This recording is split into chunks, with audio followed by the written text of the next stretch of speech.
2 weeks into the school year, the charter school changed one of their policies, and we were not comfortable with this change in policy. So we abruptly pulled our kids out.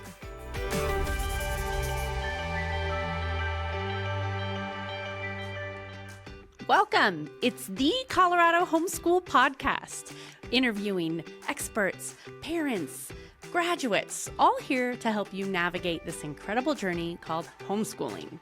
And if you're looking for resources, tips, and help, go to check.org. You'll find what you need. In the meantime, subscribe, follow along. Well, hello and welcome. My name is Kashia Davis. I'm your host today, and today we're joined with Michelle Moss, a wonderful mother of 3 teenage boys. Michelle was a brand new homeschool mom who started in 2020, just like many of you out there. And I'm really excited to get to know Michelle and to hear her story about why she decided to go ahead and take that plunge and what was her story and what was the tipping point for her. So welcome, Michelle. Thank you for being here. Thanks for having me. What a privilege to spend some time with you. Yeah, it's a joy for me too. So I'm really excited to just hear a little bit about that. So I know I already said you started homeschooling during COVID, and I'd love to hear, did it happen? Did you do it in March? Like, what was the time frame? Was it actually when the world started homeschooling? Or tell us a little bit about how that came to be. Yeah, it was actually the next fall. So we had just transitioned to a new charter school because for one of my boys, public school just wasn't clicking for him, and we wanted to find a different option. So we explored the charter school, and I really liked this charter school on paper, but once we got there, the culture was very different than what our values aligned with. And we persevered for a year to try to work with the leadership there and the school board, and it just fell on deaf ears. So coming up to the fall, they started in August, and 2 weeks into the school year, the charter school changed one of their policies, and we were not comfortable with this change in policy. So we abruptly pulled our kids out. It was very sudden. We did not plan for this. I had no plans to homeschool. So we pulled them out and said, hey, you're not going to school tomorrow. And of course, all the boys were like, sweet, we don't have to go to school tomorrow. It was mid-August, so we waited a couple more weeks so I could figure out what homeschooling was. And then we started up again in September once I had a little bit more knowledge about what we should do. Okay. Are you comfortable sharing what was the policy that you said, whoa, no, that is just too much? And you mentioned also the culture. So what was happening that you were just going, wait, we're not comfortable with this? Yeah, it was several things actually. And the policy that changed was kind of the straw that broke the camel's back. There was a lot of evil things, in my opinion, that was happening at the school. There were multiple children transitioning genders, and it was almost encouraged by the leadership at the school, which was very concerning to us. There was also a witch on staff that was active in what witches do, and it was known throughout the community that, oh yeah, she's a witch and she does these things, and that was very alarming to us, of course. And the overhead leadership just had this dark presence about them. It was not warm and welcoming. They were not receptive. We did bring our concerns to the board, and 400 people signed a petition with some of the same concerns, and they did not listen. So then we didn't mask our children throughout the pandemic, and we did a lot of online learning before that, which worked out horribly, actually. So going into that fall, they had said they weren't going to mask the kids, and we were okay with trying it. We really liked the one teacher that the boys had. So the teachers that each of the boys had. So we were comfortable with trying it again, but then they changed the policy 2 weeks into the school year and said that they were going to require it. And we said, Nope. So many other concerns. And this just wasn't something we were going to add to the list of why we needed to pull them. And it was the Lord. It was the Lord's timing. I had lost a client in May and spent the summer hanging out with the boys, and I was planning to pick up another client in the fall. Well, God had plans for us to homeschool. He didn't tell me about this earlier, which would have been nice. But it was kind of the right timing for us to jump into homeschooling, where I had less work to do, and we could spend the time figuring out homeschooling. And honestly, which is why we're doing this podcast, I was so amazed and so encouraged. We were forced into homeschooling, but I am so blessed. I wished we had done it from the beginning, because I just didn't know how amazing it is for our family, for each of my individual boys, for the community that we have. Now that I know, everyone needs to do this.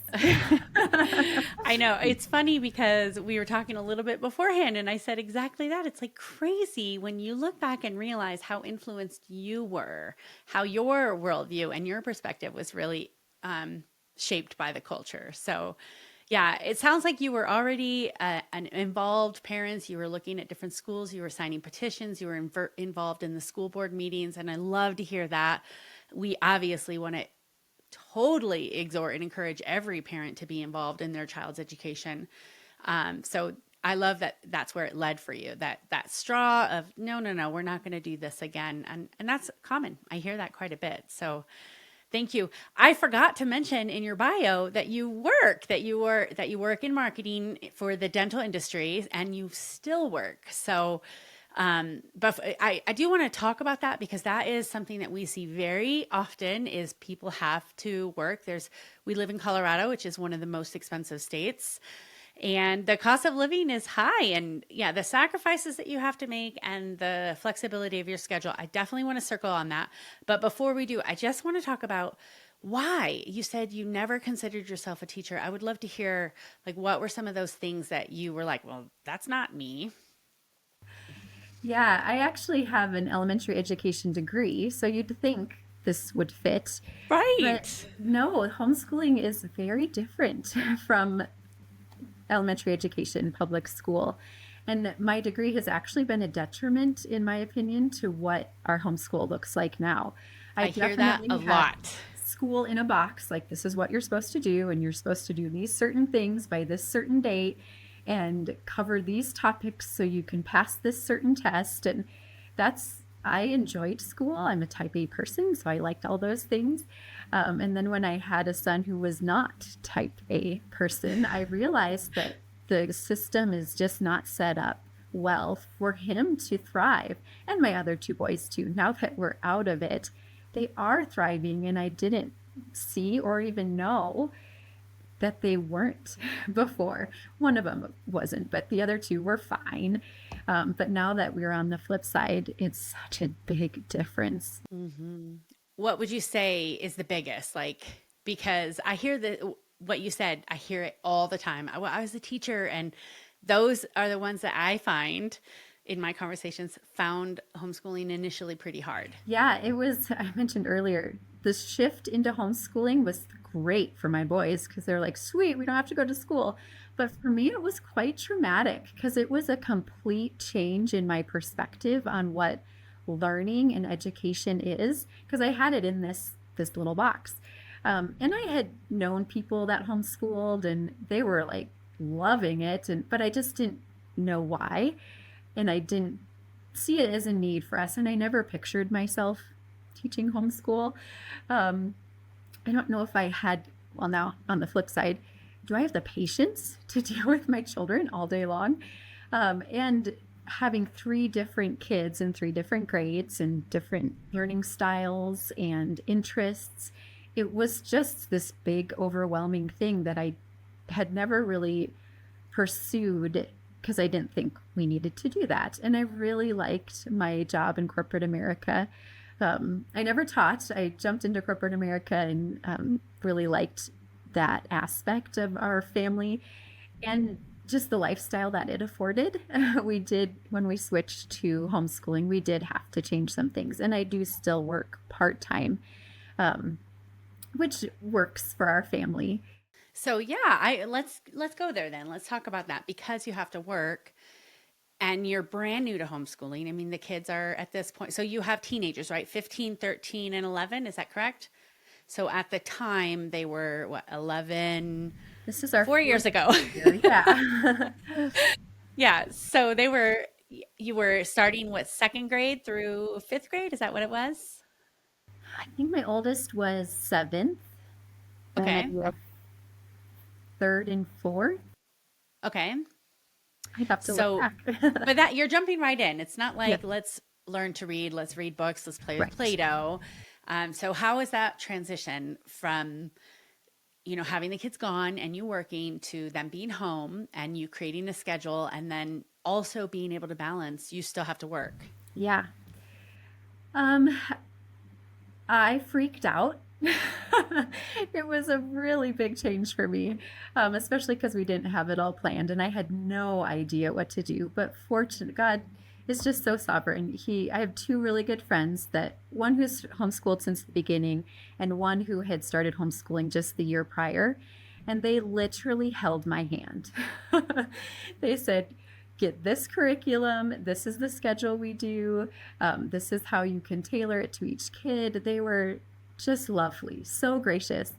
And in one friend in particular, early on in our schooling, I had found another friend in the neighborhood who homeschooled. So we went to the park during the middle of the day and had lunch, which was so weird, but amazing. And I was asking her all about like this standards that we needed to meet and what testing we needed to do and all of those questions that I had because I was still in my school box.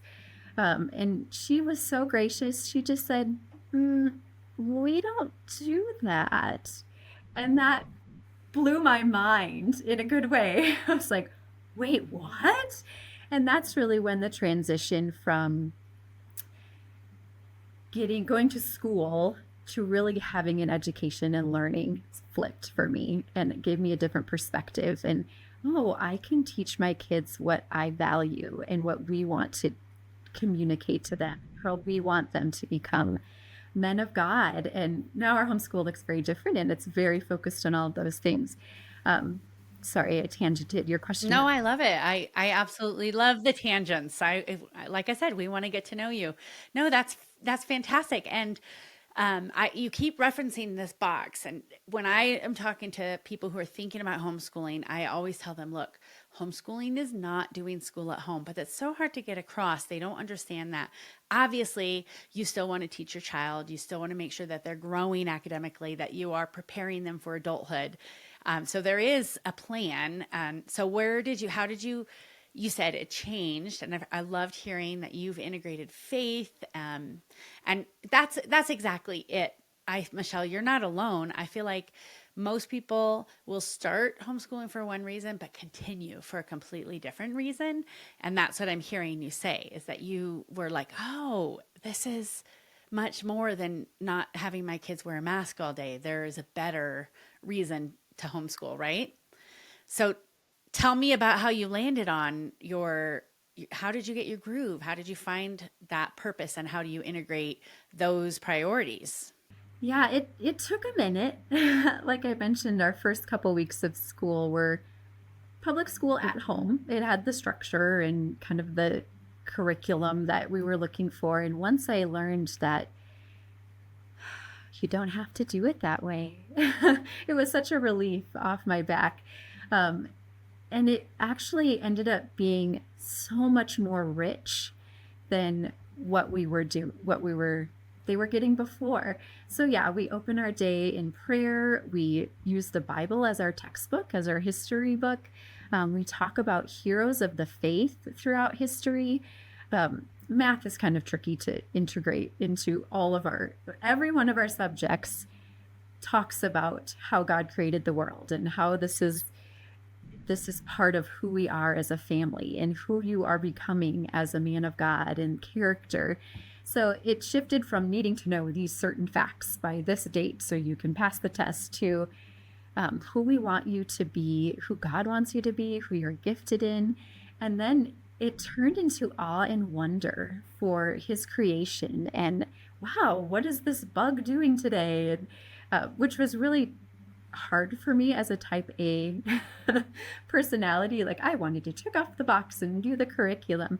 Fortunately, the curriculum really helped broaden that perspective that go on that tangent, ask the questions that your kids are interested in and dive in and dig into that. I have one son who really wants to be a Navy Air Force pilot. So we've completely tailored his curriculum and what he's doing and into that aerospace program. And I have another one who wants to be a farmer, like very different. So fun. Different things to explore those areas. And for my oldest too, it really just relax. Like, what do you want to do? Let's learn about that and then build into what options would be for after we're done homeschooling. Like, is college the best fit? Do they have a degree that would fit into what you're doing? But there's so many other options for them that I just never knew. Like, you go to school and then you go to college and then you get a job. There's so much more out there that I had no idea existed. I love it. Have you ever been to a planetarium, where you go and the whole ceiling is round and it feels like, wow, stars go on forever. It's artificial usually, but that's how I feel when you're describing the box. I'm picturing, and then it opened up for you and you just saw all the possibilities of being able to encourage your children to be who God made them to be and explore those passions. That's beautiful. So you mentioned a little bit about community. You're a couple of friends that homeschooled that kind of helped you, and the lady you met at the park that was a neighbor. Let's talk about that. I feel like in my mind, if you're going to start homeschooling, the first thing you need to do is define why you're doing it. Write down your vision so that you can get focused and really have a plan. And then I think it's really important to find community. So you find like-minded people who are going to encourage you, who are going to exhort you, because it's hard and there's curriculum that you have to get through. There's going to be hard days, but let's talk about that. And I know you also connected with Czech and we were able to, there were people who helped you with that. So let's talk about community and how did that influence you from being reluctant to now saying, everybody, come on, you can do this. Yes. Yeah, so one friend was out of state, so she would call me frequently and we'd chat about things. But my local friend, her and I would get together. That was huge for me. The kids, they kind of rolled with it, so they were okay. But eventually we were able to find a community of homeschoolers. And there's so many options, which is cool too. Like, what fits your family, what day of the week, how much time commitment. The homeschool community that we found really focused on some of those electives like art and music and theater. So they were able to, things that I'm not good at. So they were able to be part of a group and they developed friendships, and that's one of the highlights of their week is going to see their friends at our community. But sometimes it took us a little bit to try to find those people and the right fit for our family. We explored a couple different ones. And you said it, because if you know why you're homeschooling and what you want out of it, then it is going to be a little trial and error from curriculum to community groups to whatever activities you do to align with your reason for doing this, right? Yeah. And so tell me about how Czech helped you, because I know you reached out to us. Czech was instrumental. So my friend who gave me her curriculum, she was also part of Czech, and we signed up right away. And I did all the things, everything Czech had to offer. You have a really great intro to homeschooling paperwork on the website, as well as a seminar. Since it was August, the conference didn't happen until the next summer, the conference was amazing and completely overwhelming in a good way. Yeah. I highly recommend going to a conference. So I did the seminars. I even did a high school one because that was on the horizon for my oldest. The refresh day was so helpful. And the thing that really was the biggest testimony about Czech is Czech people called me and prayed with me as I was trying to navigate all of this and gave me tips and pointers. But really, just that phone call to say, hey, how are you doing, was the biggest support for when I was trying to figure it all out. And I only peppered you with that because you told me this story. That obviously is our mission at Czech, is we want to encourage, exhort, pray with families and help them find the help and resources that fit their family's needs, because it's so custom. Everything is so personal. So let's talk about curriculum, because I think you told me that you started using curriculum that a friend suggested and have stayed with it. This is something that I hear all the time from people who are a little nervous about starting homeschooling is, well, I can never do it. And I always say, well, do you know that there is literally a book that you open? It tells you what to do and you do it. I mean, you don't have to come up with the lessons. Right. So tell me your experience with curriculum. Was that an epiphany for you? I guess if you have an education degree, you maybe had some insight into teachers' manuals already, but... A little bit. So that's one of the areas where it was a detriment to me, actually, because I had the lesson plans and the objectives, and at least in my homeschooling, we don't do all that. But so yes, I have an open and go curriculum that we follow. So I do spend about an hour on Sundays just seeing what's coming for that week and kind of preparing and getting some extra library books. Or if we are doing a cooking thing that week, I get the ingredients for that. So it was so easy. It was very different than what I was expecting, because if in teacher planning, that's a big part of your job, is developing those lesson plans and coming up with it. So they had already done it for me. And our curriculum is more Charlotte Mason oriented, and they have all of these fun activities. At first, I tried to do everything, everything in math, everything in writing, everything in our curriculum, and it was too much. But I think a lot of them are designed that way, that you can edit it to your family and what works for them. So we've since relaxed, and we pick and choose the things that we're interested in to cover in the writing that week, or we kind of change it. Like, instead of writing on this topic, we're going to do this topic instead, or see how it all fits in.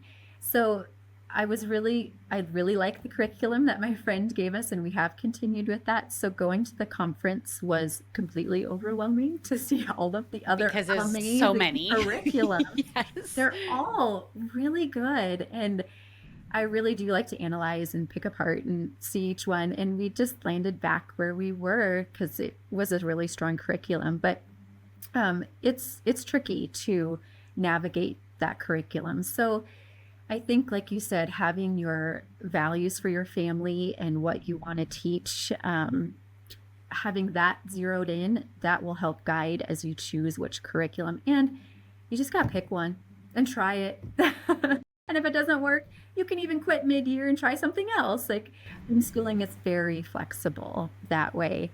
And something else that I learned from public school to homeschool, I really wanted to get all of the curriculum done that we had in that certain amount of time. But even like math teachers, they skip whole chapters sometimes in public school. So you really don't have to do it this way. You can do what works for your kids and your family. Yeah, I like to tell moms that really you're a student, and you're going to be a student of your student, and you're going to try some things that are going to work, and you're going to try some things that are not going to work, and just be committed to the process. It's really fantastic that you had friends that helped you. I did that with more than one friend, where I said, here, this is what I'm using, join me, and you can do it too. And some of them were like, I love that. And some of them said, never, because I like to do projects and build things and all the fun art things that go along with it. But I love that. So, so I really do want to focus back on the flexibility of being able to work. How does your day look like with you working, and your children? Obviously it's been 4 years. So where you started, they've grown and progressed. And as you have, I love hearing that you have the freedom to adapt your curriculum now. That's really success to me. So good job. So how is the day look like? What is the practicality of it? And maybe where did it start versus where are you now as far as the setup of your schedule? Yeah. fortunately, my work is remote, so I do have a lot of flexibility. We usually school in the morning. I had 3 teenage boys, and they like to sleep in. So 9 o'clock was our start time, which they loved, instead of getting up at 7 a.m. and being out the door and early. So yeah, we usually schooled from like 9 to 12, 9 to 1, depending on how things went that day. And then I had the afternoon and evening to do meetings and really get through a lot of work things. And there's times that my husband can work from home too. When we started 4 years ago, they were younger, so they did need more of my intervention to keep them on task. But now that they're older and we kind of have a rhythm and have this homeschooling thing under our belt, they are able to be a little bit more independent, which is huge. So I can step away and do a meeting, and they can do their math most of the time. They get it done. That's the goal. Independence, right? Yes. Most of the time it works into our schedule. There have been times where I had to do some work stuff and we just didn't get homeschool done, so we picked it up the next day. And that's the beauty of homeschooling, is you have that flexibility. Exactly. You can work your schedule around an unusual. That I wondered if you were doing that, if you guys did some more evening school. Sometimes I hear that too. So that's awesome. Well, Michelle, you've been a delight. Thank you for meeting with us today. We're asking every person before we leave, what is one of the best tips that you received for homeschooling? And that word best, that's intimidating, but let's just say, what's a good tip that you have received for homeschooling? Oh, there's so many good golden nuggets throughout the time. First of all, just do it. Just jump in. It's so amazing. And then letting go and letting God. It's been so neat to see how God has transformed my boys in their relationships and their family. It's almost not like school, it's more family and learning all these fun adventures. So just letting go of what you think school is and seeing what God has intended for it to be, to grow our children. I love it. You did it naturally, but you sort of made a theme for our conversation. And I see it as like, break that box down. Let's get out of the box. So awesome. Well, thank you so much again, Michelle. You have a great day. And we hope that you guys were blessed by being here with us today. Thank you. Thank you so much for joining us today. The Colorado Homeschool Podcast is a ministry of Christian Home Educators of Colorado. We have been motivating parents to disciple the next generation by embracing home discipleship that is Christ-centered, parent-directed, and free from government control. We invite you to join us in this mission. If you want to support homeschooling in Colorado, go to check.org/donate. In the meantime, share this with your friends and make sure you subscribe. That really helps us. Thank you.